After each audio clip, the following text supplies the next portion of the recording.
Kita awali informasi pagi ini dari Bondowoso, Jawa Timur, pemirsa, di mana seorang pria dihakimi massa. Ya, massa kesal dengan ulah pelaku yang mencuri kotak amal masjid.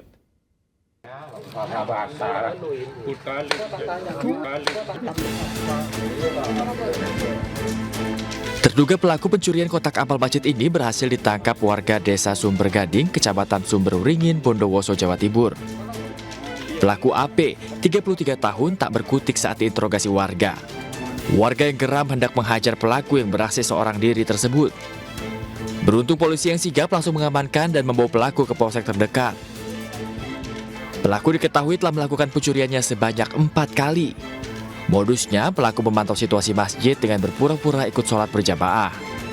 Itu ada seorang jamaah ikut sholat berjamaah di masjid. Namun yang bersangkutan itu sudah yang lain sudah berselawat jika selesai, yang bersangkutan belum meninggalkan. Nah, akhirnya ada warga atau beberapa taman itu curiga menunggu yang bersangkutan. Kini pelaku diamankan ke Mapolsek Tegalempel guna proses lebih lanjut. Dari Bondowoso, Rizky Amirul Ahmad, iNews melaporkan. Kita ke informasi selanjutnya, pemirsa. Seorang petugas SPBU dikeroyok lantaran menegur seorang warga yang merokok di areal stasiun pengisian bahan bakar minyak di Surabaya, Jawa Timur. Ya, korban menderita luka lebam akibat dianiaya pelaku yang mengajak 7 pelaku lainnya.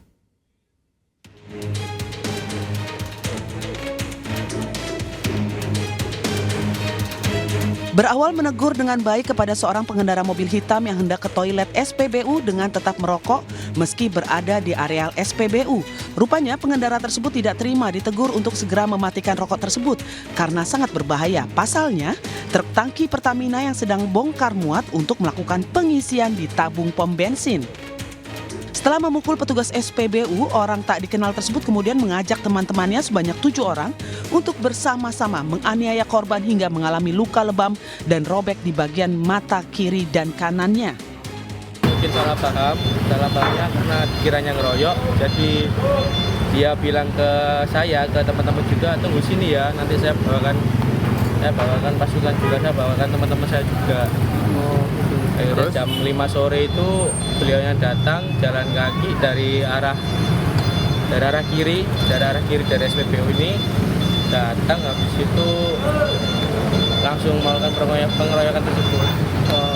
Berapa orang? Ada sekitar 7 orang yang datang, ada sekitar 7 orang. Maksudnya dipukul bagian mana nih, Mas?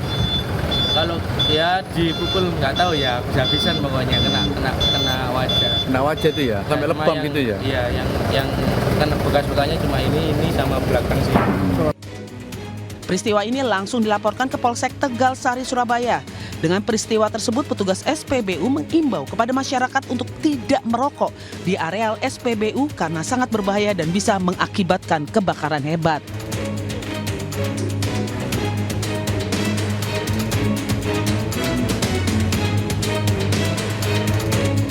Pemirsa, korban terakhir tragedi laka laut Pantai Drini, Gunung Kidul berhasil ditemukan dalam kondisi meninggal dunia. Ya, jenazah pun langsung diberangkatkan ke Mojokerto dan operasi pencarian resmi ditutup. Kasih jalan. Minggir. Korban terakhir tragedi kecelakaan laut Pantai Drini yang menenggelamkan 13 siswa SMP 7 Mojokerto, Jawa Timur bernama Rifki Yuda akhirnya ditemukan. Korban ditemukan pada kedalaman 10-15 meter di sekitar lokasi terakhir para korban terlihat. Selanjutnya korban langsung dibawa ke ruang pemulasaraan RSUD Sabtosari Gunung Kidul, Yogyakarta dan diberangkatkan ke rumah duka pada Rabu siang. Menurut petugas, korban berhasil dievakuasi sekitar 7.30 waktu Indonesia Barat. Tim gabungan berhasil mengevakuasi dan membawa korban ke rumah sakit. Namun korban ditemukan dalam kondisi meninggal dunia. Dengan ditemukannya korban terakhir, maka operasi pencarian laka laut Drini resmi ditutup. Penemuan dimulai dari pagi tadi pukul 5 diawali dengan penyisiran menggunakan perahu dengan radius 300 meter dari TKP. Sampai dengan pukul 7 dilaksanakan apel gabungan seluruh tim rescue yang ada.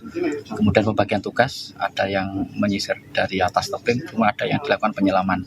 penyelaman, kemudian akhirnya ditemukan itu 7.30 ditemukan korban terakhir. Lokasinya tidak jauh dari penemuannya kemarin. Sebelumnya petugas SAR mendapatkan laporan adanya belasan siswa yang tenggelam pada Selasa pagi. Petugas berhasil mengevakuasi 9 orang dan dilarikan ke RSUD Sabtosari, sedangkan 4 orang lainnya dinyatakan hilang. Ketiga korban hilang yakni Malvin, Vian, dan Baihaki ditemukan pada radius 100 meter dari lokasi terakhir korban terlihat. Sementara itu korban atas nama Rifki baru berhasil ditemukan pada Rabu pagi pukul 7.30 waktu Indonesia Barat di sekitar lokasi korban terlihat. Dari Gunung Kidul, Yogyakarta, Kismayo Wibowo, iNews melaporkan. Ya, segenap tim kita mengucapkan turut berduka cita atas meninggalnya para korban ini ya. Niatnya mungkin berlibur bersama mungkin teman-teman. Ya, tapi ternyata salah perhitungan dan mungkin juga misinformasi. Kalau misalkan di laut, khususnya ini laut pantai selatan ini sebenarnya bukan karena mistisnya, tapi memang ada ilmiahnya. Jadi biasanya itu warga berenang di laut yang tidak ada ombaknya ataupun yang ombaknya kecil. Sementara berdasarkan sains itu kalau misalkan ada satu garis pantai panjang di sebelah kiri kanannya itu ada ombak besar tapi tengah-tengahnya itu tidak berombak, justru itu yang harus diwaspadai. Lebih Kenapa? bahaya lah ya. Justru itu yang lebih bahaya. Kenapa? Karena ada arus balik yang menuju ke laut dan kecepatannya itu 2 meter per detik. Jadi bisa dikatakan cukup cepat ya. 2 meter per detik bisa, kalau misalnya 1 menit kita hilang ya sudah entah berapa meter gitu. Dan mungkin pentingnya juga ada pengawasan dari mungkin petugas pantai juga ya. Betul. Kayak kalau di luar negeri kan ada Baywatch kayak gitu. Jadi melihat bahwa kalau aktivitas mungkin ada seorang yang berenang terlalu jauh harus diingatkan lagi. Karena kan kita nggak tahu, namanya juga kita main-main tiba-tiba ke bawah ombak atau enggak mungkin ke bawah arus. Sementara itu banjir masih menggenangi permukiman warga di Jalan Kedaung Kali Angke, Cengkareng, Jakarta Barat pada Rabu malam. Karena banjir yang tak kunjung surut, pemirsa, sejumlah warga memutuskan untuk mengungsi.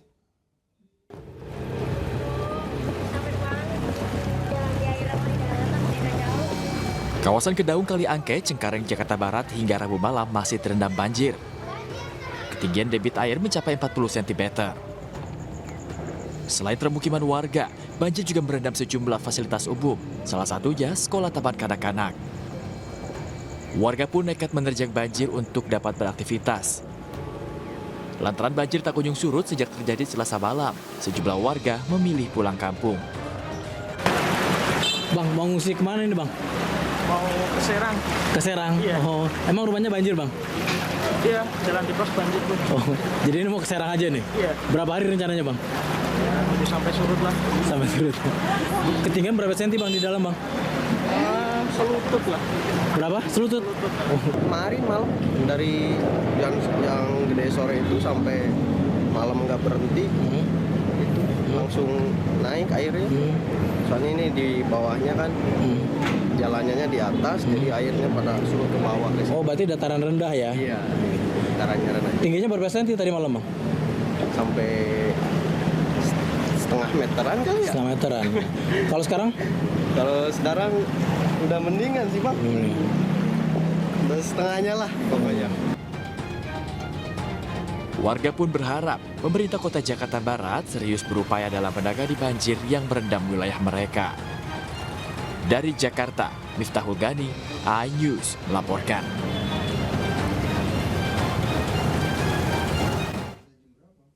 Pemirsa, hujan deras yang mengguyur area Jabodetabek sejak Selasa hingga Rabu pagi kemarin ini membuat sejumlah titik di Jakarta terendam banjir. Ya, di Jalan Boulevard Raya Kelapa Gading, Jakarta Utara, banjir setinggi hingga 50 cm memutus akses jalan dan membuat sejumlah motor serta mobil yang melintas mengalami mogok.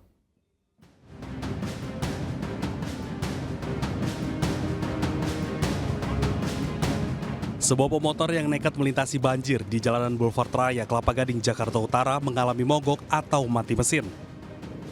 Dibantu warga sekitar, pemilik motor berupaya menyalakan mesin yang kemasukan air banjir. Tidak hanya motor, sejumlah mobil juga mengalami mogok. Ketinggian air yang bervariasi, yakni 30 hingga 50 cm, menyebabkan sejumlah mobil ini mati mesin. Jalan Boulevard ini menjadi satu dari 10 titik banjir di Jakarta akibat hujan deras yang mengguyur Jabodetabek semalam. Banjir menutup akses jalan dari arah Pulau Gadung ke Kelapa Gading dan sebaliknya.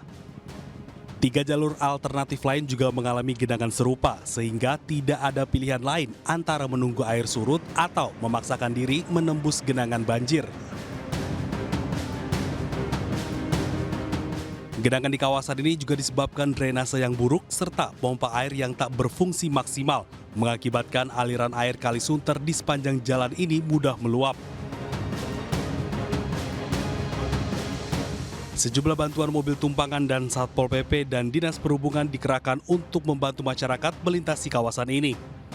Sementara yang lainnya masih memilih menggunakan Delman dan Transjakarta yang beroperasi mulai pukul 10 pagi tadi.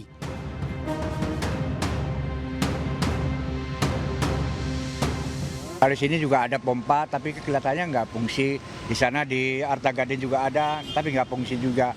Ya sampai bisa begini banjir. Mungkin keseluruhan banjir semua, tapi kan kalau ada jalan pompanya kan mending ya agak cepat surut gitu kan. Warga berharap adanya normalisasi pompa air dan drainase untuk mengatasi banjir di kawasan ini yang terkenal dengan pusat pertokoan, sehingga tidak menghalangi kegiatan perekonomian warga. Dari Jakarta, Camar Hainda, Indra Purnama, iNews melaporkan. Ya, sementara itu hujan deras yang mengguyur kawasan Tangerang dan sekitarnya membuat jalan perimeter utara Bandara Internasional Soekarno-Hatta, Tangerang, Banten terendam banjir. Akibatnya pemirsa, banyak kendaraan bermotor yang mengalami mogok ketika melintasi jalan tersebut.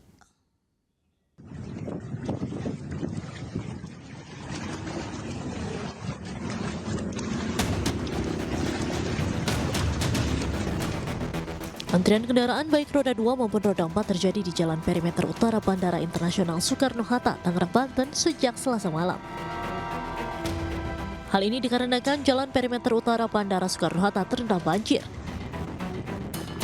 Intensitas hujan deras yang mengguyur kawasan Tangerang membuat sejumlah jalan lainnya mengalami hal serupa. Hujan lebat sepanjang malam membuat jalan tersebut mengalami banjir hingga lutut orang dewasa. Bahkan kendaraan roda 2 yang melintas mengalami mogok mesin. Nampak para pengendara yang akan pulang maupun berangkat kerja malam di bandara harus mengeluarkan tenaga ekstra saat melintas di area banjir tersebut. Pasalnya air hujan yang mengguyur wilayah tersebut tidak bisa mengalir ke kali lantaran kali yang berada di samping Jalan Perimeter Utara tersebut juga meluap. Sejumlah pengendara mengatakan banjir ini baru terjadi kali ini karena tingginya intensitas hujan pada Selasa malam. Sementara untuk ketinggian air banjir diperkirakan setinggi lutut orang dewasa. Baru ini kayaknya. Bentar ya Pak. Ini curah hujannya kayaknya. Pelan-pelan aja Pak. Kayak gini juga biasanya kalau hujan. Kayak gini. Ketinggiannya berapa senti nih Pak kira-kira? Lutut. Diketahui tidak hanya akses menuju bandara maupun jalur perimeter utara, selain itu kawasan kargo juga mengalami banjir, sehingga kawasan Bandara Soekarno-Hatta terkepung oleh genangan air yang cukup tinggi. Diharapkan kepada masyarakat baik pekerja maupun pengguna jasa bandara agar mengakses informasi titik banjir berada dan datang lebih awal agar terhindar dari kemacetan serta keterlambatan saat menuju bandara. Dari Tangerang, Banten, Hasnugara, iNews melaporkan.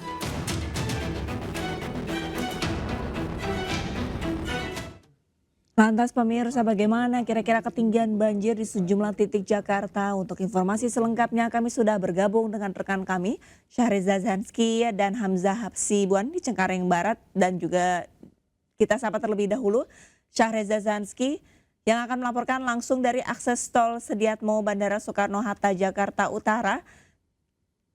Ya.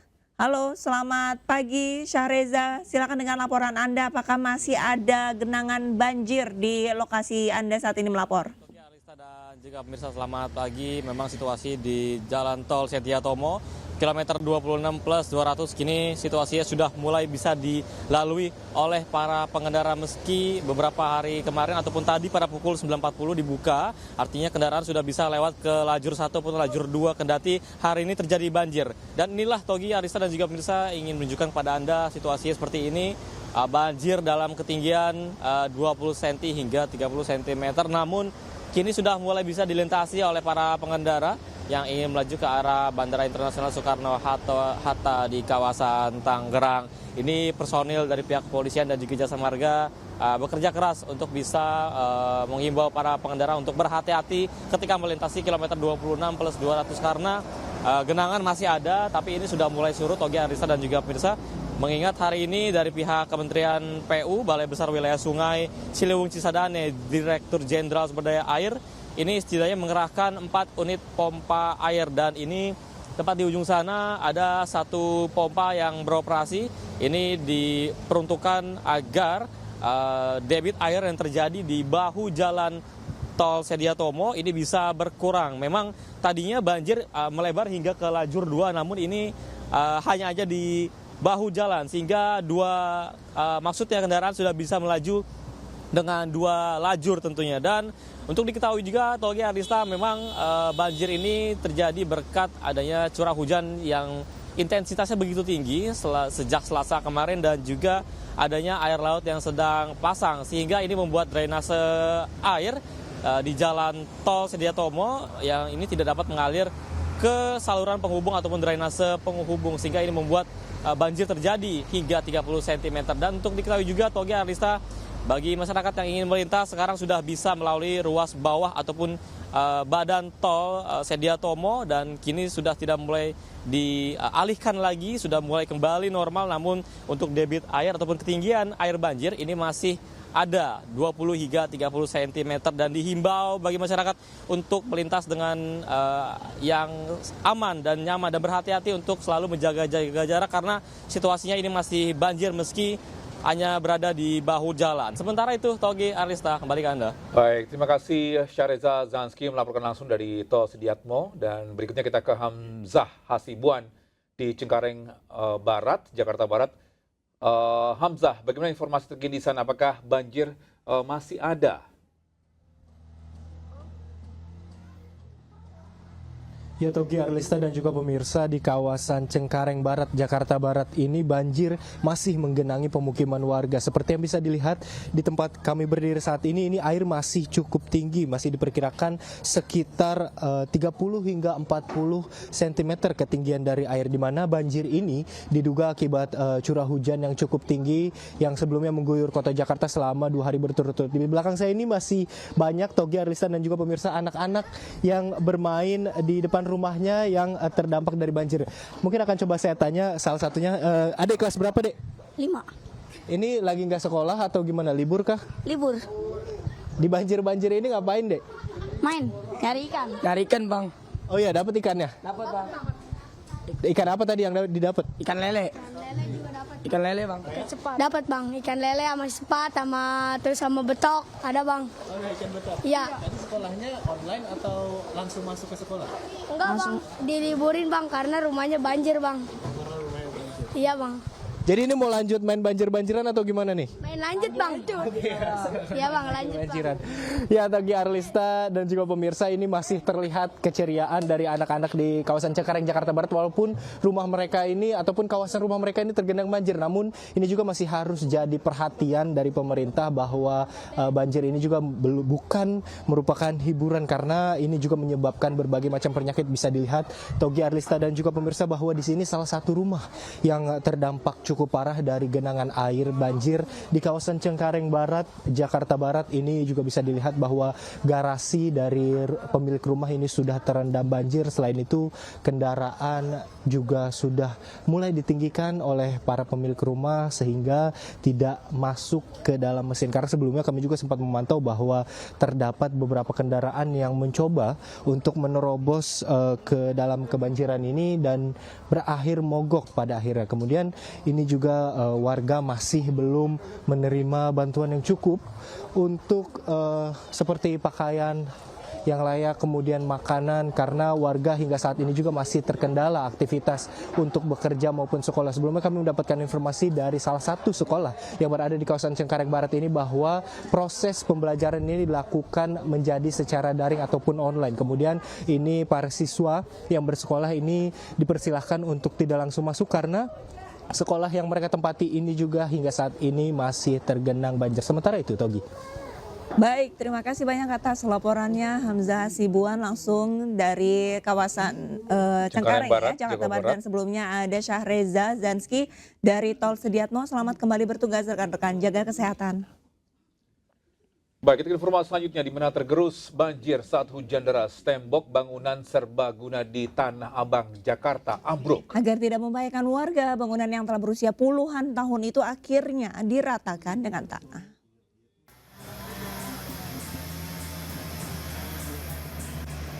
Dinding bagian belakang pos serbaguna di Jalan Hati Suci, Kampung Bali, Tanah Abang, Jakarta Pusat ambruk Selasa malam. Dinding tersebut ambruk saat hujan deras melanda Jakarta sepanjang Selasa malam hingga menyebabkan saluran drainase meluap dan menggenangi ruas jalan. Meski saat kejadian sejumlah warga tengah menjaga keamanan lingkungan, namun beruntung tidak ada korban jiwa. Kejadiannya kira-kira jam 9 malam, itu pas hujan gede, deras, gak ada berhentinya Pak. Gitu. Ini tiba-tiba ambruk atau? Tiba-tiba air naik, itu terjadi longsor, langsung ambruk Pak. Agar tidak membahayakan warga sekitar, terutama anak-anak yang kerap bermain di sekitar lokasi, bangunan tersebut terpaksa dirobohkan petugas PPSU. Terkait hal tersebut, warga berharap pemerintah setempat bisa kembali membangun pos serbaguna yang biasa digunakan masyarakat sebagai pos RW, pos Yandu, pos Jumantik, dan pos pelayanan kesehatan lansia. Dari Jakarta, Rani Sanjaya, iNews melaporkan.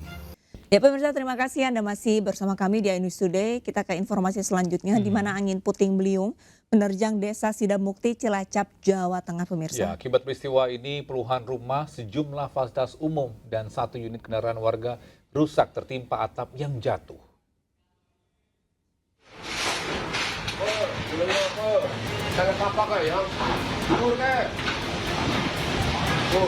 Warga desa Sidamukti, Cilacap, Jawa Tengah gempar dengan terjangan angin puting beliung di kawasan mereka.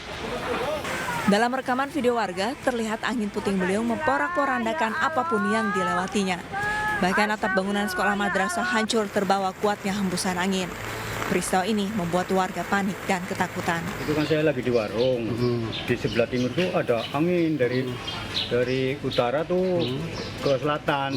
Nah, saya lihat ke atas tuh ada mendung, muter mendungnya dari utara ke selatan terus langsung ke barat. Dari barat ada angin juga, langsung muter tempuk di sini tuh. Saya lihat ada puing-puing pada terbangan ke atas. Tak taunya tuh di belakang saya itu apa tuh? Garasi ini tangga saya itu bunyi. Akibat peristiwa ini sejumlah infrastruktur mulai dari sekolah dan tempat ibadah mengalami kerusakan parah. Ada sekitar 40 di data kami ya.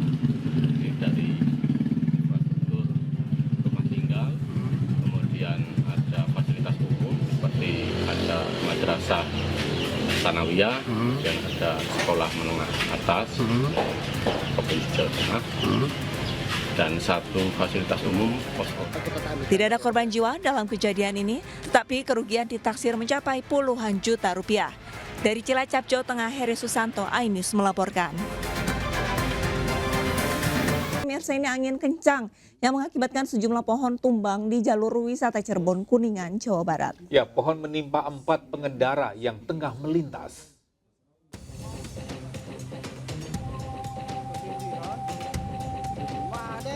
Pengendara motor yang belum diketahui identitasnya ini terkapar usai tertimpa pohon tumbang di jalur wisata Cirebon Kuningan, tepatnya di Desa Halimpuk, Kecamatan Beber, Kabupaten Cirebon pada Rabu siang. Korban tergeletak tak sadarkan diri setelah bagian kepalanya tertimpa batang pohon jenis senokling setinggi 10 meter. Korban bersama 3 pengendara motor lainnya yang tertimpa batang pohon langsung dilarikan ke Puskesmas Beber untuk mendapatkan pertolongan medis. Petugas gabungan dari BPBD, TNI, Polri, dan warga berupaya mengevakuasi pohon yang menutup jalur, baik dari Cirebon maupun Kuningan. Besar dan tingginya ukuran pohon membuat petugas harus bekerja keras memotong dan mengevakuasinya ke tepi. Setelah berjibaku selama hampir 2 jam, petugas akhirnya bisa membuka jalur dari pohon yang sempat melintang. Tadi itu sebenarnya kita lagi pakai jas hujan di sini kan. 2 motor nih kita di pinggir. Nah terus dengar bunyi keropos gitu, pohon mau tumbang gitu. Kita geser ke depan, pakai jasnya di depan. Bener aja, nggak lama, 3 detik kemudian, mungkin 5 detik, pohon tumbang. Setelah mengevakuasi seluruh batang pohon, petugas kemudian membuka jalur jalan yang sempat mengalami kemacetan yang cukup panjang. Dari Cirebon, Jawa Barat, Toh Iskandar, iNews melaporkan.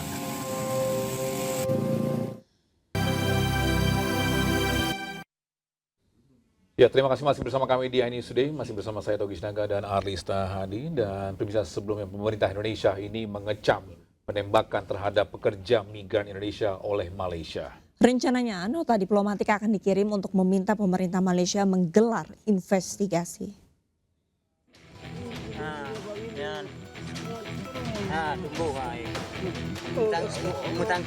Inilah rekaman pasca penembakan yang dilakukan Agensi Penguat Kuasaan Maritim Malaysia atau APMM pada Jumat 24 Januari lalu.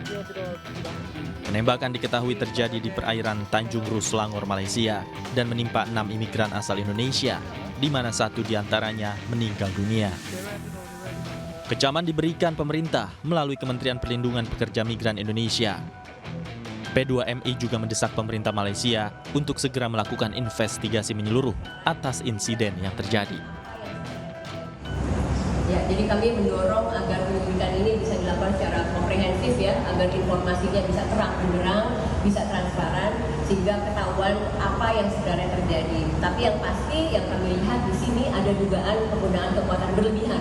Karena sebetulnya kalau bicara soal pekerja migran ini kan bisa hanya ditangkap aja atau gimana, tidak perlu sampai penggunaan sampai ditembak seperti itu ya, sampai apalagi ada yang meninggal. Rencananya KBRI di Kuala Lumpur juga mengirimkan nota diplomatik untuk mendorong penyelidikan atas insiden tersebut, termasuk kemungkinan penggunaan excessive use of force. Sebelumnya, dari hasil investigasi sementara, penembakan dilakukan oleh Otoritas Maritim Malaysia, Agensi Penguat Kuasa Maritim Malaysia. Penembakan dilakukan di perairan Tanjung Ru, Malaysia. 1 orang tewas dan 4 lainnya terluka.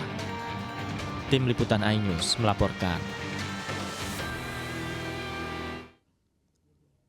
Pemirsa, Menteri Hukum Supratman Andi Aktas memastikan bahwa tersangka korupsi IKTP Paulus Thanos tetap berstatus warga negara Indonesia meskipun mengaku memiliki paspor dari negara lain. Ya, Menkum menyebut kepemilikan paspor negara lain Paulus Thanos tidak serta-merta mencabut status kewarganegaraan seseorang.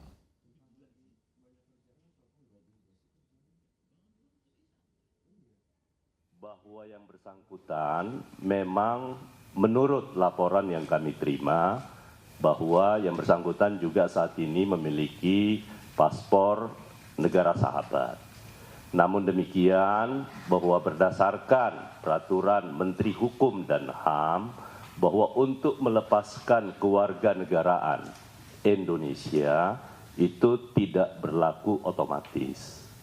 Karena itu saya ingin sampaikan bahwa ada 2 kali yang bersangkutan ingin mengajukan permohonan melepaskan kewarganegaraan.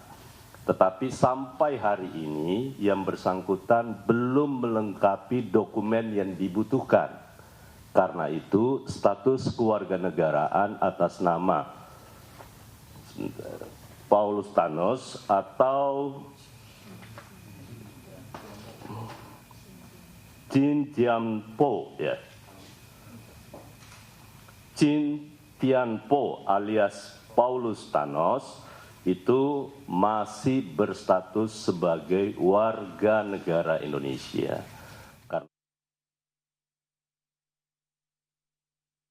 Komisi Pemberantasan Korupsi menangkap tersangka kasus korupsi pengadaan IKTP Paulus Thanos yang buron sejak tahun 2021.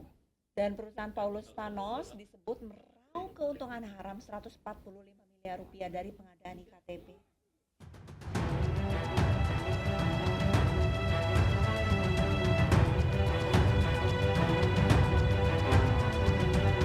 Komisi Pemberantasan Korupsi menangkap tersangka kasus korupsi pengadaan IKTP yang masuk dalam daftar pencarian orang sejak 2021, Paulus Thanos. Paulus Thanos ditangkap di Singapura dan sudah ditahan lewat perjanjian ekstradisi.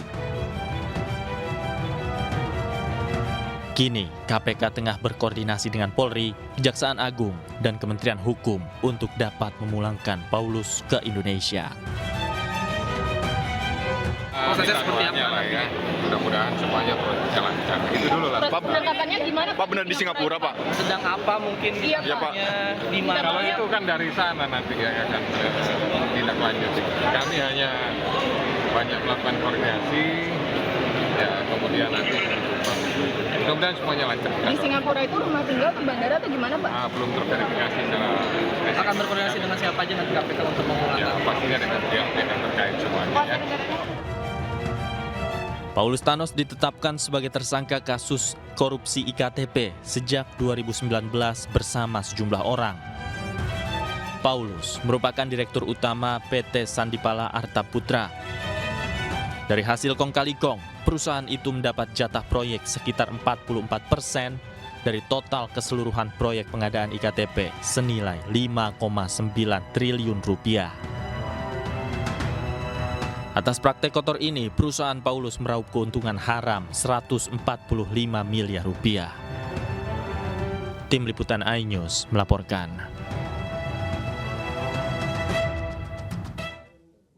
Paulus Thanos alias Tian Po Chin sudah menjadi buron KPK sejak tahun 2019. Ya, selama 5 tahun buron Paulus Thanos selalu berpindah-pindah tempat. Dan berikut profil lengkap Paulus Thanos.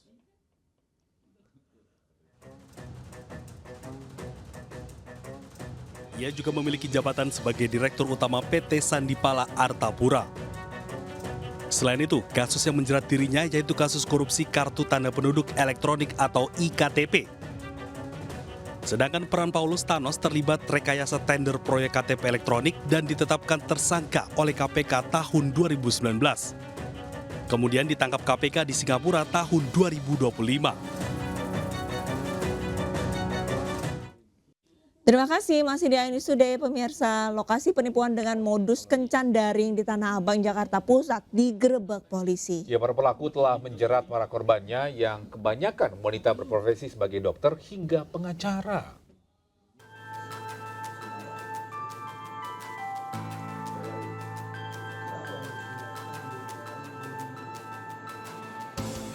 Polisi menggerebek apartemen yang dijadikan tempat praktik scammer atau penipuan online di kawasan Tanah Abang, Jakarta Pusat.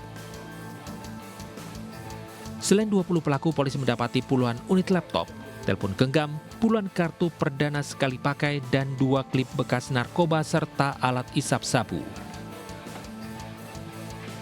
Modus kelompok scammer jaringan internasional ini menipu lewat aplikasi kencan daring.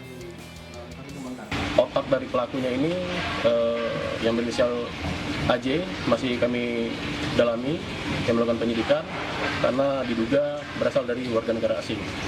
Kalau omset per bulannya atau per harinya? Omset per bulan masih kami dalami karena tidak menggunakan transaksi konvensional, tapi menggunakan transaksi berupa mata uang kripto, mata uang digital. Sementara itu, hasil tes urin para tersangka 8 diantaranya positif mengkonsumsi narkoba jenis sabu. Polisi juga masih memburu pelaku utama AJY yang berada di luar negeri. Dari Jakarta, Rani Sanjaya, iNews melaporkan. Ya, sementara itu buntut dugaan kasus pemerasan mantan Kasat Reskrim Polres Metro Jakarta Selatan AKBP Bintoro dan AKBP Gogo Galengsung menjalani Patsus Subdit Paminal Bitpropam Polda Metro Jaya. Sementara kuasa hukum korban pemerasan mengungkap fakta baru bahwa kliennya telah merugi senilai 17,1 miliar rupiah.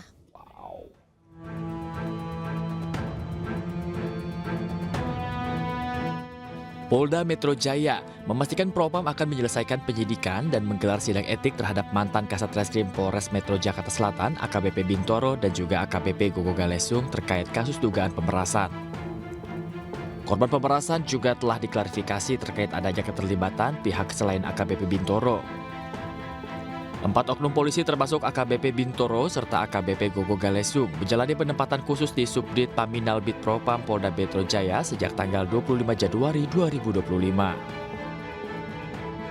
Terhadap yang bersangkutan dan 3 orang lainnya telah dimutasi dari jabatannya dan telah dilakukan penempatan khusus atau patsus di Bitpropam Polda Metro Jaya. Selanjutnya, Bitpropam Polda Metro Jaya akan menyelesaikan penyelidikan dari Propam Polda Metro Jaya bersama nanti dengan Paminal, dan segera menyelenggarakan sidang kode etik terhadap yang bersangkutan. AKBP Bintoro membantah pernah berkomunikasi dan telah melakukan pemerasan 20 miliar rupiah kepada tersangka kasus pembunuhan AN yang merupakan anak dari bos sebuah klinik kesehatan dengan iming-iming menghentikan penyidikan. Sementara kuasa hukum tersangka pembunuhan AN dan B menyebut kliennya mengaku merugi senilai 17,1 miliar dan meminta Bintoro untuk mengembalikannya. Buktinya nanti akan kami bawa ke persidangan, ya, ke persidangan. Bukan bukti yang disampaikan yang beredar sama sekali 20 miliar. Yang ada adalah pengakuan klien kami dengan surat pernyataan itu 17,1 miliar. Namun di gugatan itu juga kami sampaikan 14, sekian miliar, gitu, seperti bukan 20 miliar dan bukan mobil Ferrari, tapi adalah 17, sekian miliar sama mobil Lamborghini Aventador dan 2 motor. Klien kami sudah mengeluarkan uang atau kerugian totalnya 17,1 miliar. Itu pernyataan yang ditandatangani oleh klien kami. Dugaan pemerasan ini mencuat setelah kuasa hukum 2 tersangka pembunuhan memasukkan gugatan perdata ke Pengadilan Negeri Jakarta Selatan. AKBP Gogo Galesung yang menjabat Kapsudit 2 di Treskrimum Polda Metro Jaya sempat menuai sorotan masyarakat karena memperbolehkan debt collector untuk menarik kendaraan di jalan asalkan diperlakukan dengan baik-baik. Sikap ini berbeda dengan Kapolda Metro Jaya saat itu, yakni Irjen Fadil Imran yang menilai debt collector arogan saat menarik kendaraan nasabah. Tim Liputan, iNews melaporkan. Pemirsa, 100 hari sudah Presiden Prabowo Subianto dan Wakil Presiden Gibran Raka Buming Raka memimpin Indonesia. Ya, lalu bagaimana kepuasan masyarakat atas pemerintahan Prabowo Gibran? Berikut informasinya.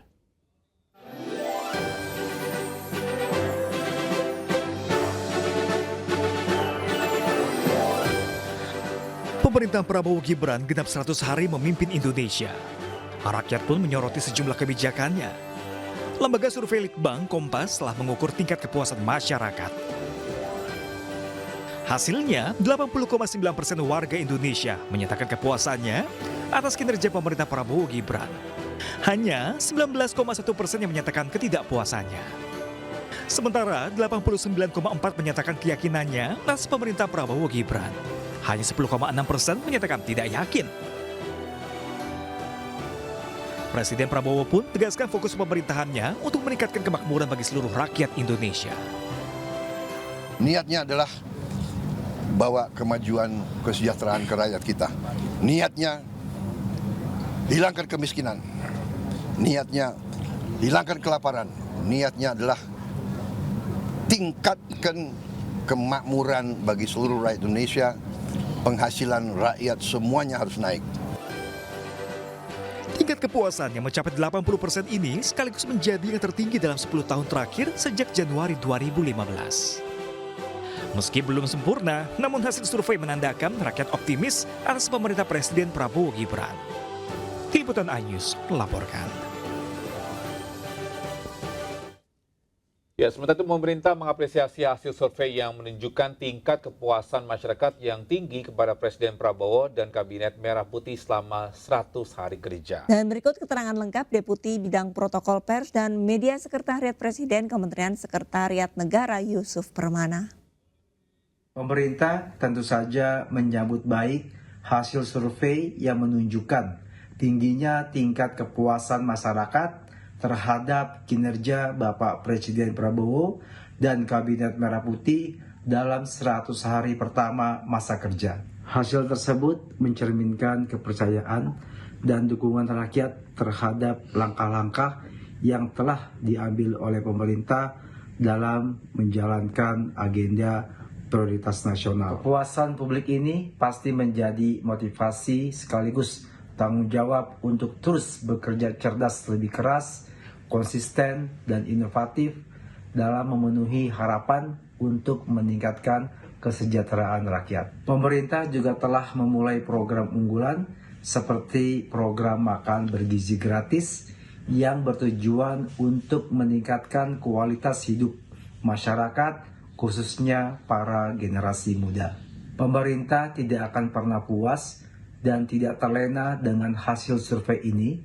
Pemerintah dipastikan akan terus memperkuat koordinasi antar lembaga, menjaga stabilitas politik, meningkatkan transparansi, efisiensi, dan akuntabilitas, serta memastikan bahwa setiap langkah-langkah kebijakan yang diambil harus berpihak kepada kepentingan rakyat Indonesia. Pemerintah mengucapkan terima kasih kepada seluruh rakyat Indonesia atas dukungan dan kepercayaan kepada pemerintah, dan pemerintah berkomitmen untuk terus bekerja tanpa henti demi mewujudkan Indonesia yang maju, adil, dan sejahtera.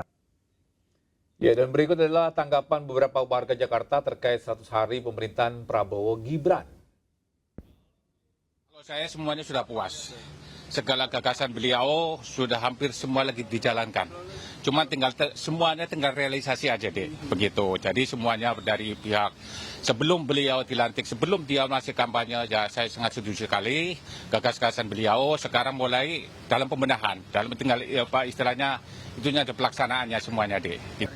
Ya, jujur sih kalau dari 100 hari yang saya rasakan, saya belum ada dampak yang signifikan ya dari program-program yang dia canangkan gitu. Nah, terutama khususnya makan gratis. Memang saya tidak menilik lebih lanjut terkait implementasi makan gratis tersebut. Namun dari beberapa sumber yang saya terima, memang pelaksanaannya itu banyak yang tidak sesuai tidak sesuai dengan strategi yang diinginkan, seperti itu. Nah, belum puas yang saya rasakan, terutama makan gratis. Terus dari sekolahan anak saya belum pernah dapat dari sekolahan dengan adanya makan gratis, tapi belum puas. Itu satu. Kedua, sembako juga belum pernah ada ya. Belum pernah ada kiriman dari pusat itu sampai sekarang.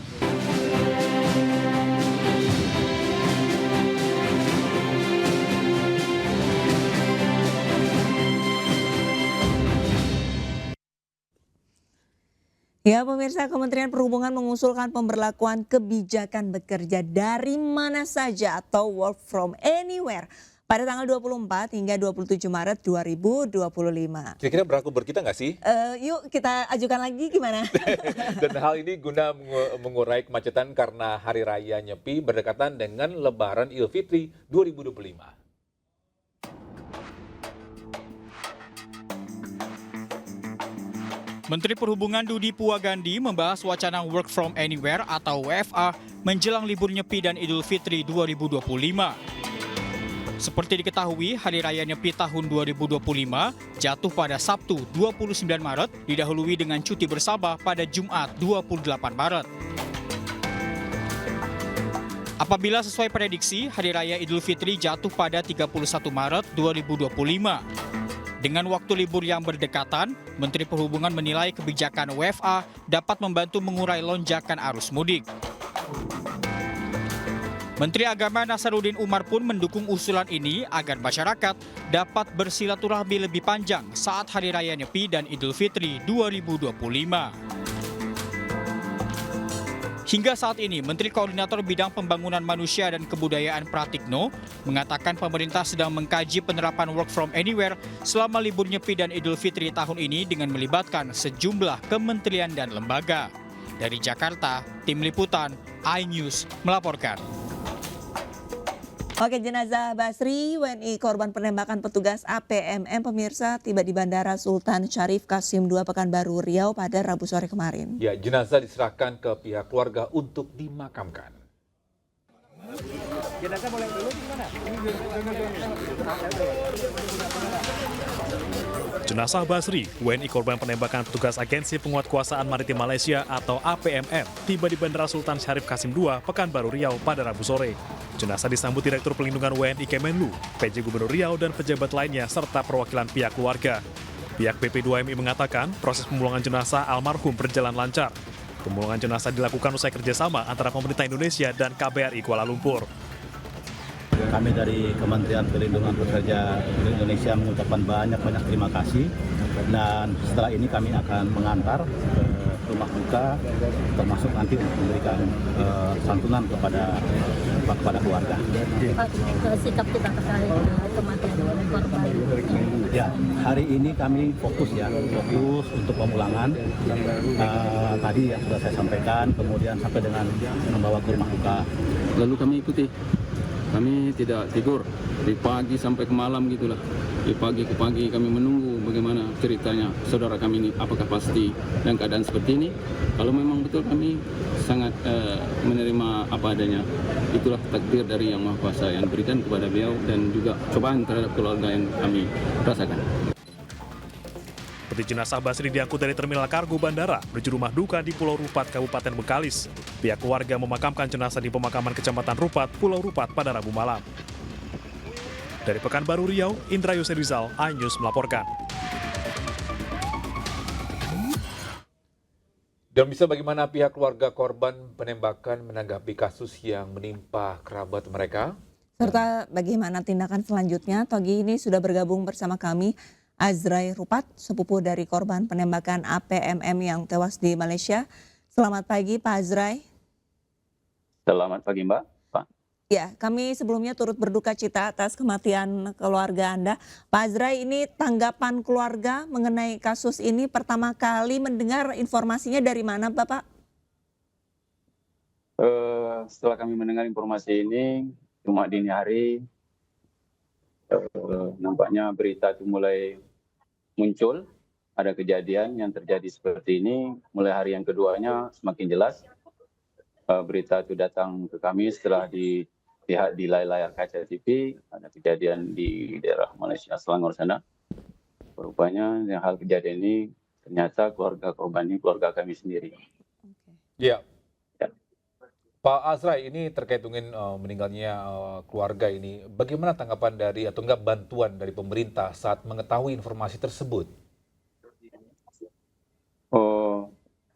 Bantuan dari pemerintah terkait negara kita sendiri yang bertindak untuk menindaklanjuti untuk sebagai perlindungan bagi warga negara Indonesia yang bekerja ilegal maupun legal, kami sangat bersenang hati, sangat terima kasih kepada pihak pemerintah yang telah memberi dukungannya, yang telah bertugas maupun DP2 MI Pusat, DP3 MI daerah Riau sendiri ikut andil dalam hal ini di dalam menangani kasus yang terdampak tindakan kekerasan yang terjadi yang kami rasakan di keluarga kami, yaitu saudara kami, abang kami Basri.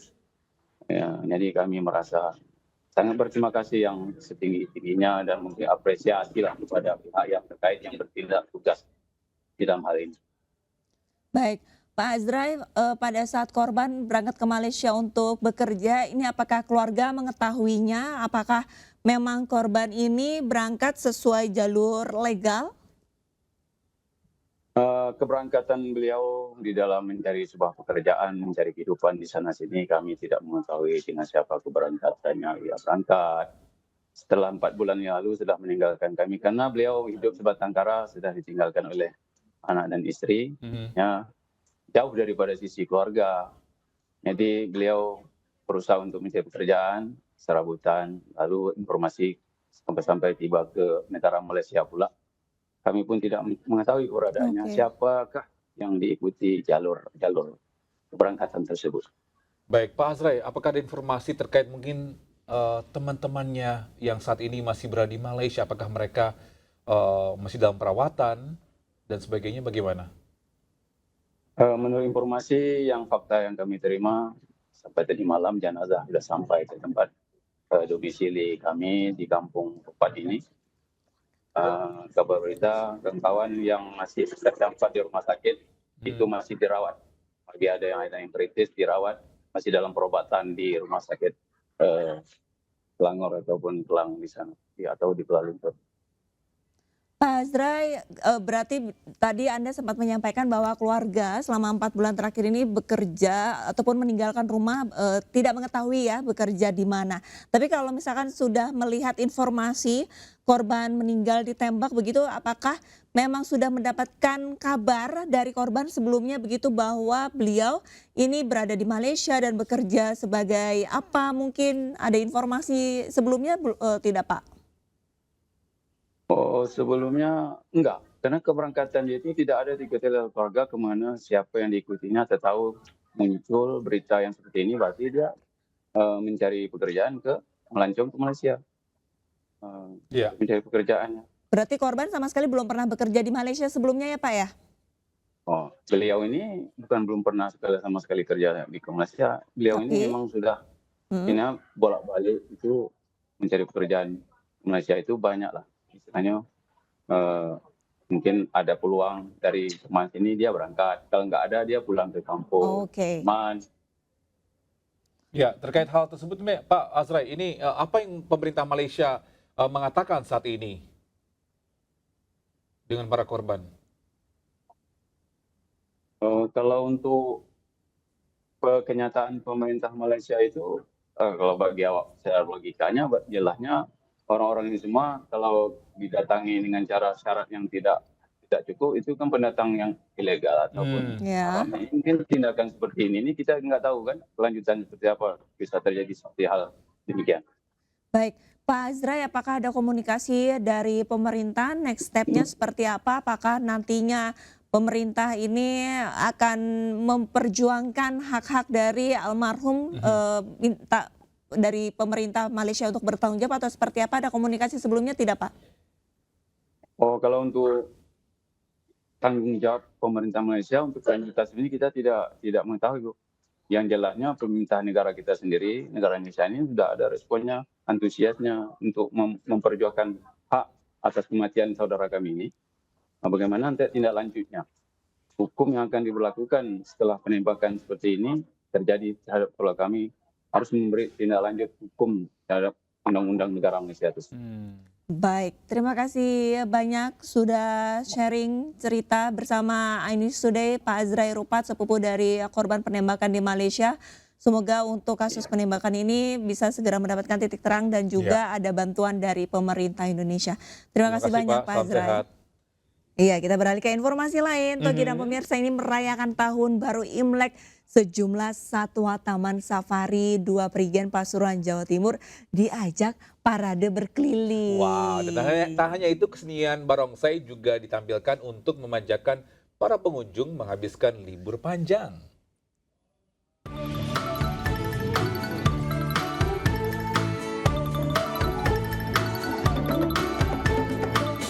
Aneka satwa seperti alpaka, gajah Sumatera, burung, serta anjing ikut serta dalam parade keliling merayakan Tahun Baru Imlek. Ada juga ular, domba, serta kuda poni yang ikut meramaikan parade di zona Australia di Taman Safari 2 Prigen Pasuruan. Para satwa diajak berparade bersama kiper mereka yang mengenakan pakaian bernuansa Imlek untuk menghibur para pengunjung. Kesenian barongsai dan liong pun juga ditampilkan untuk memanjakan pengunjung, mulai dari anak-anak hingga orang dewasa. Tak hanya itu saja, atraksi badut juga ditampilkan untuk menambah seru perayaan Tahun Baru Imlek.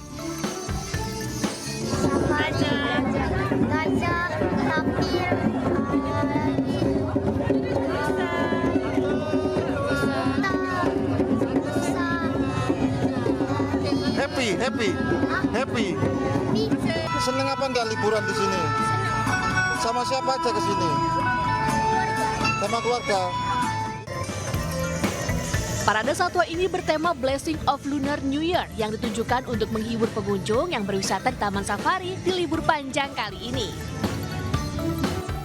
Panjang Imlek ini adalah yang pertama ya, ketika datang kita ada welcome dance dengan maskot kita, ada kapibara, kemudian satwa-satwa yang lain, dan tentunya ada barongsai, khasnya Imlek banget lah ya, kayak gitu. Kemudian kita juga ada parade satwa, parade barongsai, dan juga parade artis-artis seluruh show yang ada di Taman Safari Prigen.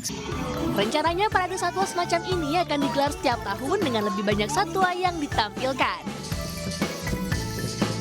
Dari Pasuruan, Jawa Timur, Jaka Samudra, iNews melaporkan.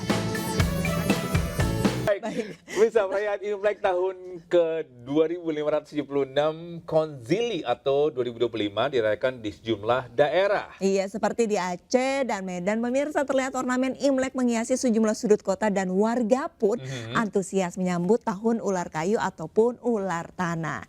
Dan informasi ini sekaligus menutup perjumpaan kita di iNews Today hari ini, pemirsa.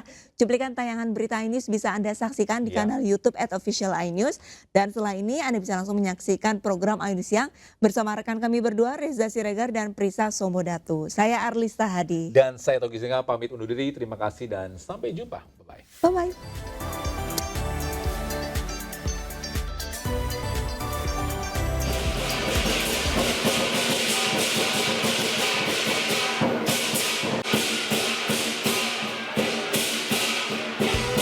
Gong Siva coy, selamat tahun baru Imlek bagi keturunan Tionghoa di seluruh dunia. Imlek identik dengan barongsai. Nah, ternyata di kota Serambi, Mekah, Aceh, perayaan tahun baru Cina tahun ini lebih meriah dibandingkan tahun lalu. Terlihat dari atraksi barongsai yang digelar di 21 titik di kota Banda Aceh. Antusias masyarakat Aceh membuktikan toleransi beragama di Aceh sangat tinggi. Pada nikmatin barongsai ini di acara Imlek karena tahun kemarin kan nggak ada nih. Jadi tahun ini kita berkesempatan untuk melihat barongsai ya sebagai hiburannya buat anak-anak ya. Itu ya karena belum pernah ya kita lihat seperti ini, karena ada acara ini baru kita bisa lihat ini sebagai hiburan buat kita dan keluarga. Tahun ini sambutan masyarakat luar biasa. Ini tadi saya sampai kaget kok dari begitu ramai ya. Tapi ini menunjukkan bahwasanya Aceh kita kehidupan bersosial, keberagaman, toleransi itu sangat baik sekali. Ini kita lihat bagaimana sambutan dari masyarakat Aceh terhadap perayaan Imlek tahun ini luar biasa, apalagi dengan barongsainya.